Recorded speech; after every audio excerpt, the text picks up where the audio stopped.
Putin के चौथे hitman को भी ज़ेलेंस्की ने मुंहतोड़ जवाब दिया है। चौथा हिटमैन सुखोई 25 है। जी हां, रूस का बॉम्बर फाइटर सुखोई 25 को मार गिराया गया है। ज़ेलेंस्की दावा कर रहे हैं कि रूस के 270 जहाज और हेलीकॉप्टर्स को मार गिराया गया। लेकिन अब तक पुतिन की सेना ने नुकसान पर कुछ नहीं बोला है। एक रिपोर्ट आपको।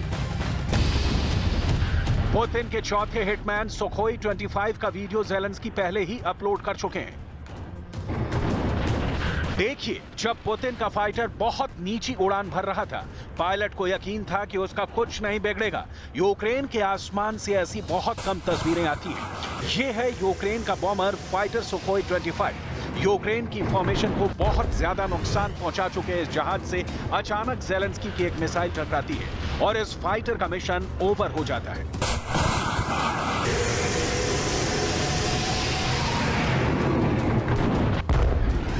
पायलट के हेलमेट में लगे कैमरे में जो वीडियो रिकॉर्ड हुआ वो एक बार फिर देखिए।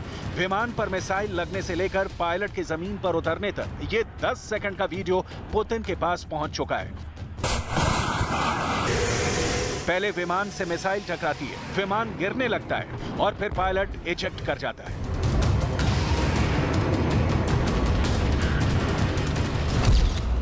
रूस का सुखोई 25 काफी नीची उड़ान भर रहा था। तभी जंगलों के बीच तैनात यूक्रेन के एक फौजी अपने स्टिंगर मिसाइल के साथ तैयार रहता है। वो इस मिसाइल को कंधे पर रखकर लॉन्च करता है और फिर स्टिंगर मिसाइल विमान से जा टकराती है। मिसाइल जैसे ही विमान से टकराई, पायलट को इजेक्ट करना पड़ता है क्योंकि विमान आउट ऑफ कंट्रोल हो जाता है। विमान दूर जाकर गिर जाता है, जबकि इस दौरान पायलट वक्त पर पैराशूट की मदद से किसी तरह विमान से बाहर निकलने में कामयाब रहता है और उसकी जान बच जाती है। हालांकि ज़ेलेंस्की का दावा है कि वो रूस के 270 जहाज और हेलीकॉप्टर इस युद्ध में मार गिरा चुके हैं, लेकिन रूस की तरफ से ऐसे आंकड़े जारी नहीं किए गए जो इस दावे पर मुहर लगा सकें। रूस को अभी तक जो नुकसान हुए हैं उसमें हर तरह के विमान हैं, इनमें फाइटर जेट भी हैं और अटैक हेलीकॉप्टर भी हैं और ड्रोन भी।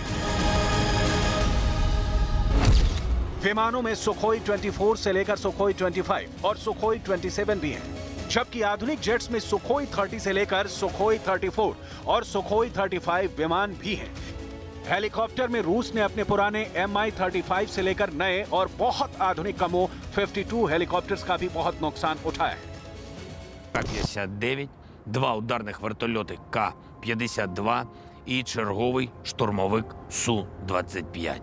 Загалом за цей період Росія здійснила 4,5 тисячі ракетних ударів і понад 8 тисяч авіанальотів. Але ми боремось. Будемо збивати більше. ज़ेलेंस्की बता रहे हैं कि अब तक पुतिन 8 महीने पुराने युद्ध में 8,000 से ज्यादा हवाई हमले भी कर चुके हैं। यानी हर महीने पुतिन 1,000 हवाई हमले कर रहे हैं। लेकिन ज़ेलेंस्की का हौसला डगमगाया नहीं है। वो पुतिन के हिटमैन की लाश के साथ वीडियो बना रहे हैं।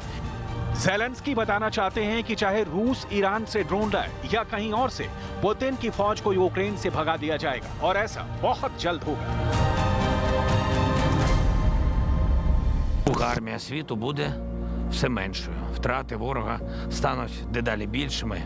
Я впевнений, ворожа пропаганда не працює, провокації не діють, погрози не лякають. Не злякає нас і будь-яка важка зима. Ми знаємо, що найтемніша ніч стає світанком. इस वक्त पुतिन की ईरान से एक बहुत ही खास मिसाइल को लेकर भी बात चल रही है, जिसका नाम है फतेह 110।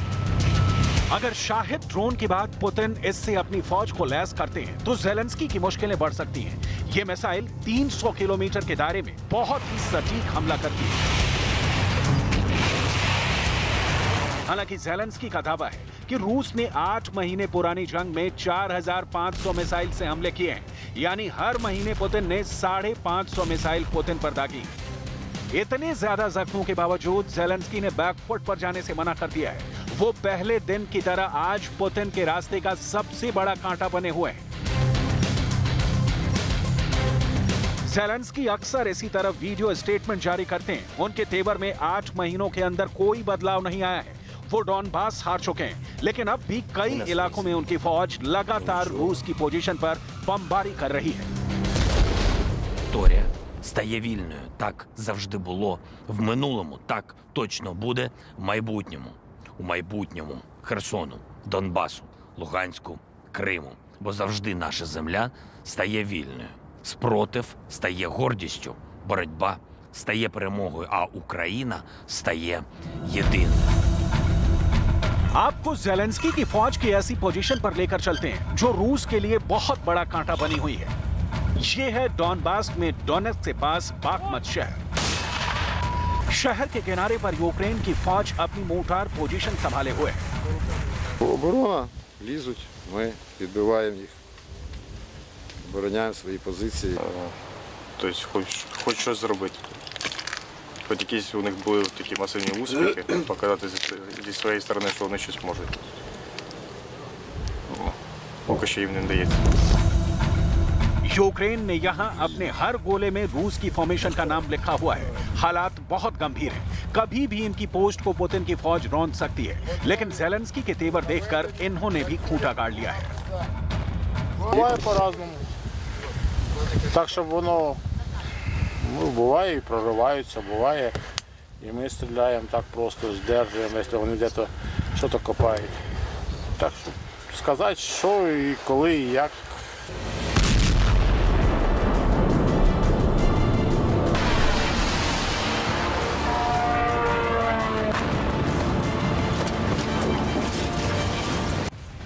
और रूस यूक्रेन बैटलग्राउंड से ये एक और बहुत बड़ी अपडेट। यूक्रेन नए हथियारों की प्रयोगशाला बनाता जा रहा है। ऐसे हथियारों को बर्बाद करना ज़ेलेंस्की के लिए पहली प्राथमिकता होगी। तो वहीं अपने हथियारों के गोदाम को भी भरना भी ज़ेलेंस्की के लिए बड़ी चुनौती साबित हो रही है।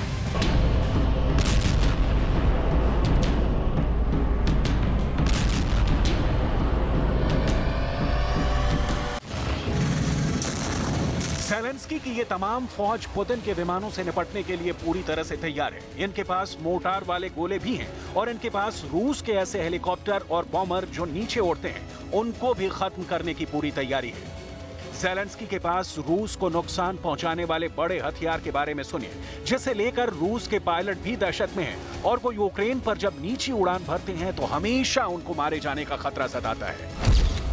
ये है मैन पैड्स यानी man portable air defence system, जो आम तौर पर कंधे पर रखकर ऑपरेट किया जाता है, या कहें कि ऐसी मिसाइल जो एक फौजी कहीं भी उठाकर ले जा सकता है और वो उसे अकेला फायर कर सकता है।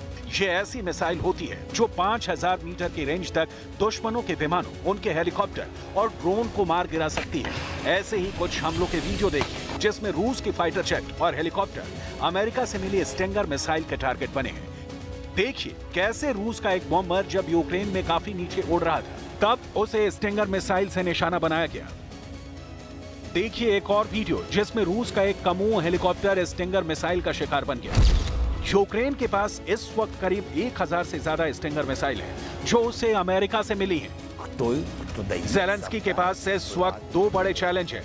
पहला, रूस के हिटमैन को जल्द से जल्द ठिकाने लगाना, साथ में अपना गोदाम भी तेजी से भरना होगा, जिसे ईरान के शाही ड्रोन ने बहुत बड़ा नुकसान पहुंचाया है। देखा जाए तो यूक्रेन नए नए हथियारों की सबसे बड़ी प्रयोगशाला बन चुका है। ईरान ऐसे युद्ध में एक नई एंट्री है और उसके ड्रोन्स ने ईरान की ड्रोन पावर को पूरी दुनिया में पहचान दिला दी है। ईरान के ड्रोन मिलने से पुतिन को जबरदस्त फायदा हुआ है, जबकि ज़ेलेंस्की को अब बड़े नुकसान का खतरा समझ में आ गया है, क्योंकि अब वो खुद संभावित टारगेट है। अमेरिका से मिले जो हाइमर्स रॉकेट सिस्टम अभी तक पुतिन के युद्ध पर ब्रेक लगाने की कोशिश कर रहे हैं, वो तो शाहिद 136 का सबसे बड़ा शिकार माना जा रहा है। पुतिन बिल्कुल नहीं चाहेंगे कि डॉनबास में उनकी फौज पीछे हटे। यही वजह है कि पुतिन और ईरान के राष्ट्रपति इब्राहिम रईसी के बीच ड्रोन पावर को लेकर बड़ा सीक्रेट समझौता हुआ और फिर ईरान के ड्रोन रूस पहुंचने लगे। ऐसे में ईरान के ड्रोन का कीव तक पहुंचना बहुत जल्द फिक्र की बात है। ज़ेलेंस्की पर ड्रोन वाला खतरा बना हुआ है जो हर वक्त उनके ऊपर मंडरा रहा है। पुतिन यूक्रेन की